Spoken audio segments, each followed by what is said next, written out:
Hello everyone, welcome to one more mini vlog. ఈరోజు వీడియోలో నేను what I eat in a day share చేయబోతున్నాను. So let start my day. Morning లేవగానే empty స్టమక్తో నేను first jeera water తాగుతాను. ఇది సింపుల్ డ్రింక్ అనిపించవచ్చు, బట్ బెనిఫిట్స్ మాత్రం సూపర్. వెయిట్ లాస్కి హెల్ప్ చేస్తుంది, ఫ్యాట్ లాస్కి సపోర్ట్ చేస్తుంది, మెటబాలిజంని బూస్ట్ చేస్తుంది. సో డెఫినెట్లీ ట్రై చేయండి. తర్వాత బ్రేక్ఫాస్ట్ టైంలో హెల్దీగా కలర్ఫుల్గా ఒక ప్రోటీన్ ప్లేట్ అయితే ప్రిపేర్ చేసుకున్నాను. అది వచ్చేసి mixed sprouts, almonds, cashew, walnuts, boiled eggs, dates, ఇలా కంప్లీట్ ప్రోటీన్ ప్యాక్డ్ బ్రేక్ఫాస్ట్ అనమాట. ఇలా మార్నింగ్ బ్రేక్ఫాస్ట్లో ఈ ప్రోటీన్ ప్యాక్డ్ బ్రేక్ఫాస్ట్ తీసుకోవడం వల్ల healthy skin, healthy hair and full energy కోసం ఇది పర్ఫెక్ట్ కాంబో చెప్పొచ్చు.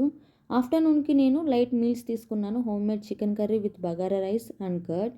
బ్యాలెన్స్డ్గా ఉండాలి కానీ ఓవర్గా కాకుండా తీసుకుంటాను. అండ్ డే మొత్తం కూడా నేను వాటర్ ఇంటేక్ ఎక్కువగా మెయింటైన్ చేయడానికి ట్రై చేస్తాను. వాటర్ని సర్వరోగ నివారణ అంటారు కదా, బట్ మనం నిజంగా వాటర్ని సరిగ్గా తీసుకోవట్లేదు అనమాట. బాడీకి హైడ్రేషన్ చాలా important. So don't forget your water guys. Evening టైంకి ఒక కప్ కాఫీ తీసుకున్నాను. బేసికల్ I'm a chai lover, but some times coffee mood on అవుతుంది. నైట్ డిన్నర్కి ఇంకా లైట్గా వన్ ఆలూ పరాటా అయితే తిన్నానమాట. హెవీగా కాకుండా సింపుల్గా డేని ఇలా ఎండ్ చేశాను. So this is my realistic simple balanced what I eat in a day. మీరు మీ రొటీన్ని కామెంట్ సెక్షన్లో అయితే చెప్పండి. Don't forget to like, share, subscribe.